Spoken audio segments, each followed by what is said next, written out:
Okay, if you're starting a business, I'm going to compare starting a traditional, say, consumer products business versus consulting business, or what they call a guru business. So that's what we got in store for you on this video. My name is Luke Peters. I started a products business about 24 years ago, grew it really big, and sold it to private equity about 3 years ago. So 20 years of growth, went through all the ups and downs, sold it to private equity. So I know a lot about products. Now I'm doing consulting. So I'll share kind of what I've learned on both. Okay, so let's compare consulting and products. And again, a lot of this is obvious, but you got a lot of new entrepreneurs are sort of deciding, oh my gosh, I got this great product, or I want to, sell this service or something I learned. So you got both ends of it. And with products, you have obviously a lot more upfront costs. It was easier, say 10 years ago, because you could just buy stuff, quote unquote, off the shelf from China. And that's harder to do right now, especially in China selling their stuff directly here. So now, if you really want to be successful, you have to have something, some IP or some unique design or some protection around the product, so that you're not just competing with the factory that's going to be selling a lot cheaper over Temu and just completely destroy you. So product, more upfront costs, a little more challenging now because China's coming direct. Of course, you could buy products from many other areas. You don't have to get them from China. The world is opening up for sure when it comes to that sourcing all through Southeast Asia, even in the US now, and Mexico and other areas. So you're going to need more of a supply chain. You're probably going to have, as far as a team, it can be, staffing can be heavy as you grow. But of course, there's Amazon FBA models can be very lean. You're not going to need a warehouse or any supply chain for that, except getting the product over to Amazon. But if you do that, it can really be difficult because Amazon is a complete meat grinder. So the other part is you really have to build a brand. What does it take to build a brand? It's going to take great people, great strategy, and usually, some capital, because you're going to have a lot of free samples and more paid advertising, et cetera, whatever it takes to build a brand. So that's the product business. Now, what do you get out of that? You can scale quite a bit with products. You're selling them when you're sleeping. You have a lot more leverage with a product in general versus a service. Okay, and remember, we're not talking about software right now, because that's a whole different amount of leverage that you can get in those types of businesses. So now let's talk about the guru business. Why? Because think of all the experts, the marketing experts, the legal experts, and they're all selling their services on LinkedIn, and they're all the quote unquote consultants. And again, we call these the gurus, right? And this is what I'm doing. I sold my business, right? And so now I'm coaching other CEOs. I'm helping them to grow their businesses. And so I've got to wake up every day and build my brand and tell people I can do this. And they're very skeptical, of course, until you build your brand. And the funny thing is, I have done it. So I know 100% I can help them. And a lot of coaches haven't even built a business. They've never sold a business. They've never launched a business, yet they're telling CEOs what to do.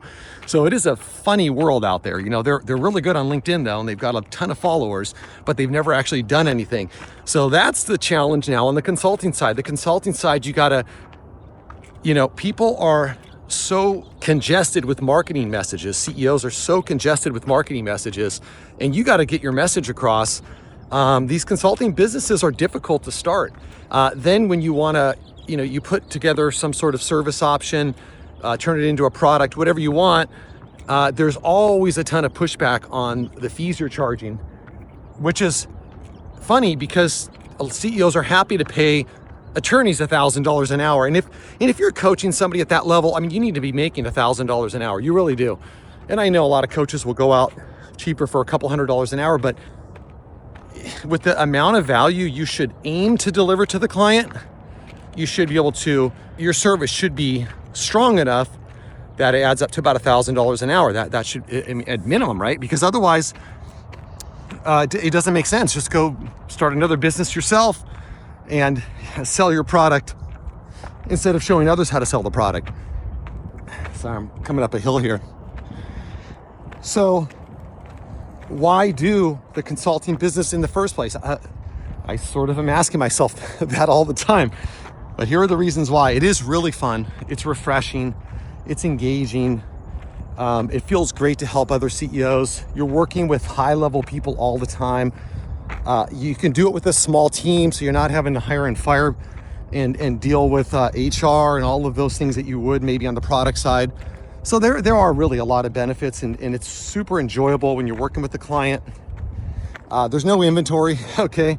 The profit margins are, of course, really high, but you're making way less money. I mean, if you're coaching, maybe you can make $1 million until a year, if you run a really great coaching practice, I'm talking about profit, until you understand how to scale it, productize it, turn it into maybe a coaching cohort, and then you can probably go to the next level or hire in new coaches and scale it that way. But I mean, this is not easy to do, okay? So I'm going right to the, brass knuckles here. This is what you can expect. You can make net 500,000 to $1 million. But if you're selling a product, it's not easy, but you can just completely scale past that. So it's harder. You have to, it's not like it used to be where you could just buy off the shelf from China, and we kind of went through those things. So the product side, you got to be a lot smarter at the outset. You have to really come up with something and find product market fit, and maybe spend a few dollars on the design, the patents, the IP, the trademarks, those types of things. And even there, of course, is not guaranteed. But the idea is you can scale way past it, but your life is way more complex. And now let's go back to consulting. Your life should be a lot more relaxed. You should be able to get speaking gigs. You shouldn't, you're not taking on clients 40 hours a week, because there is some in between work. So that's why a lot of folks get into consulting. It's a lower risk. You're not having to spend a lot of money up front, but you're never going to make that great exit, or it's going to be a lot harder to make that great exit unless you turn this into a scalable firm. Those are just my raw thoughts on it. I'm literally doing this, okay? So I wake up every day and I'm figuring this out, and I've already, done the song and dance on the product side. I've already grown the company. I've already made all the mistakes and learned all the lessons and hired the great people and hired problems and had to go through all of those obstacles. So when I work with a CEO, I go super deep, and because I don't really have to be doing this. I'm doing this for fun and for, sort of my next project in life. And so I'm not worried about just giving them 1 hour and then on to the next client, or just running my system. Every CEO, it's boutique. Everybody needs something different. Because they have different problems, different challenges in different industries. So I'm learning a lot. I'll probably have different views on it in a year or so. It is difficult to get off the ground.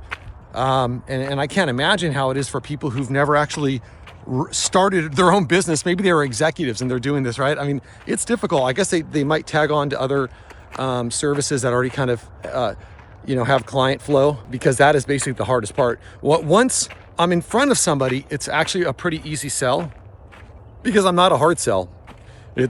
I just kind of explain what I do, and the close rate is good. It's just hard to get in front of people because, for any CEO coach, your ideal client is not any CEO. It's CEOs of a certain size doing in certain industries, because, of course, I'm not going to coach a tech CEO. I don't know tech. That's not my industry, right? Software, right? That's not my industry, or medical. That's not my industry. So that is pretty interesting to learn.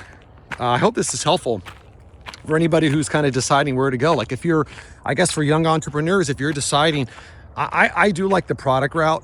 I think you can do it cheaper. You just have to be really sharp up front. Maybe that is a great point or time to get a mentor, because I think for every 10 ideas, only one of them is a good idea.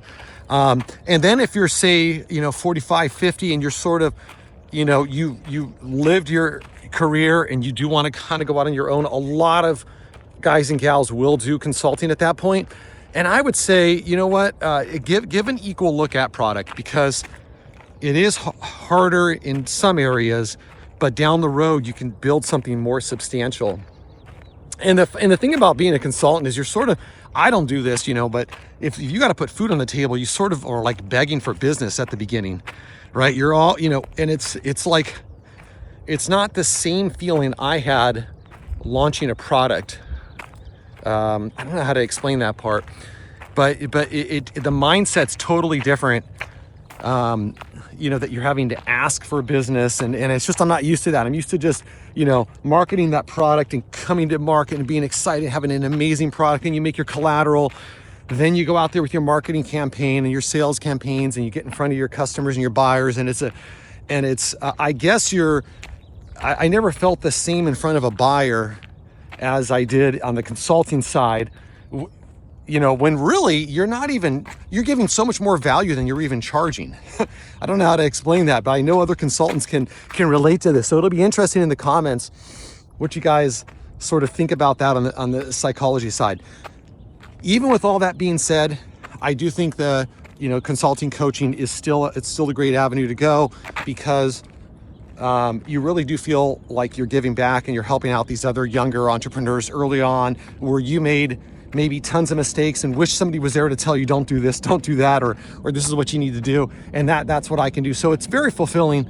I'm definitely all in, and I'll keep talking about it over the next year as I kind of continue to grow this practice right here. Apex CEO, that's the name of it. If you guys want to learn more, go to the website, apexceo.co.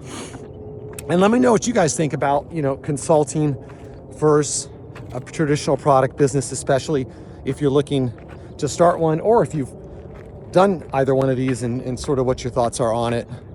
Take care, everybody. Have a wonderful day.